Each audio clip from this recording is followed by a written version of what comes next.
فصل الربيع من الفصول المميزة جدا في مصر يا جماعة، تقدر تلبس فيها وتتشيك بطريقة مختلفة شوية. والنهاردة معانا شوية ستايلات مناسبة جدا لفصل الربيع، كلها شياكة، تعالوا نشوفها مع بعض.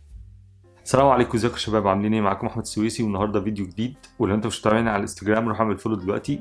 من اهم الحاجات اللي انت محتاجها في فصل الربيع هي الليرنج، او ان انت لبسك تبقى على طبقات، بحيث ان انت تقدر تتحكم في اللبس بتاعك لو انت مقضي طول اليوم بره. الحاجات اللي فيها سوست او فيها زراير مناسبه جدا فصل الربيع، سهل جدا انت تقلعها في اي وقت. فالحاجات اللي هنتكلم عنها النهارده اغلبها متوفر فيها الموضوع ده.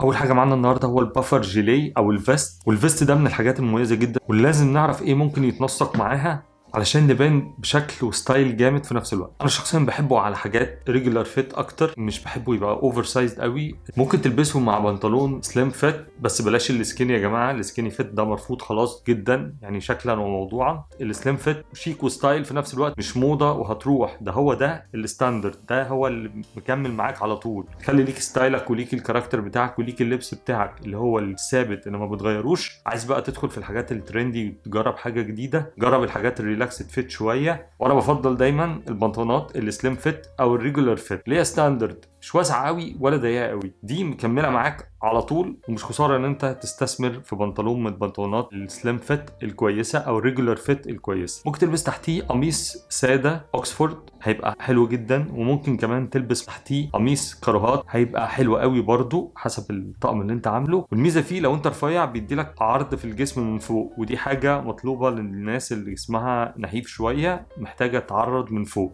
فبيبقى مناسب قوي معاه. وممكن بقى تلبسه مع بوت او مع سنيكرز، هيبقى جامد جدا، سواء وايت سنيكرز او سنيكرز من الجلد باي لون تاني حسب الاوتفيت اللي انت لابسه، هيبقى شيك جدا.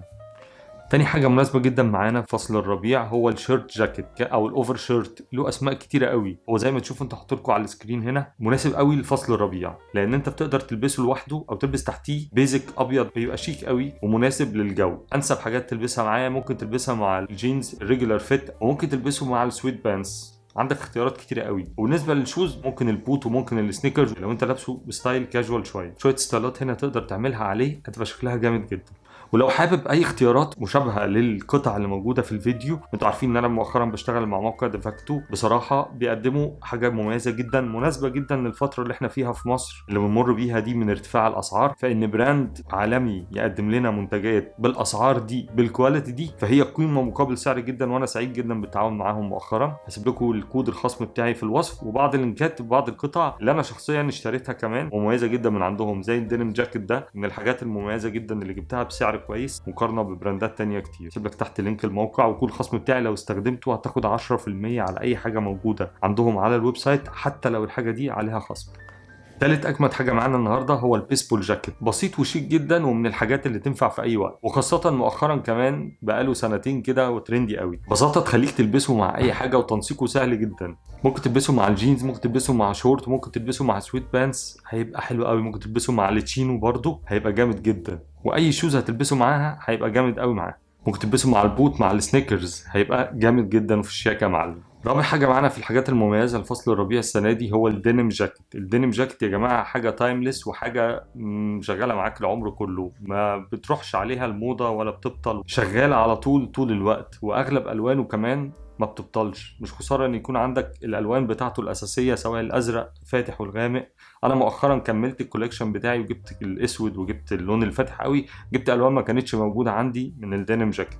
مش خساره ان انت تستثمر فيه، وبرده ستايلاته حلوه جدا. هسيب لك ستايلات هنا جميله جدا تقدر تعملها معاه. خامس حاجه بقى يا جماعه واقوى حاجه بالنسبه لي هي الليذر جاكيت او الجاكيت الجلد. ده بقى من الاخر، وده حبي وعيش، يعني متابعني من بدري اكيد عارف الكلام ده، او متابعني على انستجرام هيبقى عارف ان انا بحب قد ايه الجاكيت الجلد. الجاكيت الجلد له كاركتر كده، الكاركتر بتاعته هو بيبقى الفيت بتاعته مظبوطه عليك، ده الشياكه بتاعت الجاكيت الجلد. فانسب وقت ليها هو دلوقتي، وستايلاتها كتيره جدا، تقدر تعمل ستايلات مختلفه كتيره قوي حسب اللوك اللي انت عايزه، من الاول الفورمال لحد الكاجوال لحد الكومفي. بالجاكيت الجلد شغال معاك، وهو من الجاكيت اللي بتعمل شكل حلو قوي للجسم مع البوت، بيعمل لوك حلو قوي. اسيب لكم بعض الستايلات الحلوه للجاكيت الجلد. نروح بقى لاخر حاجه معانا النهارده، رقم 6، هو التكنيكال جاكيت. من الجواكت اللي تصميمها بيدي راحه واداء عالي جدا. انا شخصيا بستريح فيها وبحب البسها جدا في فصل الربيع، فصل الخريف ما بتضايقنيش خالص. حتى لو الجو حر شويه مش ضروري بقلعه، وبحس ان الجو جميل في نفس الوقت. لو الجو ساقع شويه او برد بالليل هو بيعمل معايا شغل جامد قوي. وستايلاته جميله جدا، هحط لكم هنا على السكرين شويه ستايلات تقدر تعملها معاه. مع البوت شغال، مع السنيكرز شغال برده، حلو قوي، بيدي شياكه وفخامه، وبرده من الستايلات المميزه جدا. كده يا جماعه وصلنا لاخر الفيديو وعرفنا شويه ستايلات كده هتنفعنا في فصل الربيع. واهم حاجه يا جماعه افتكروا دايما ان انتوا تختاروا اللبس المناسب لذوقكم وشخصيتكم واسلوبكم انتوا، هو ده اللي هيميزكم دايما. لو عجبك الفيديو لايك وفولو او سبسكرايب، لان اللي جاي اقوى بكتير. سلام.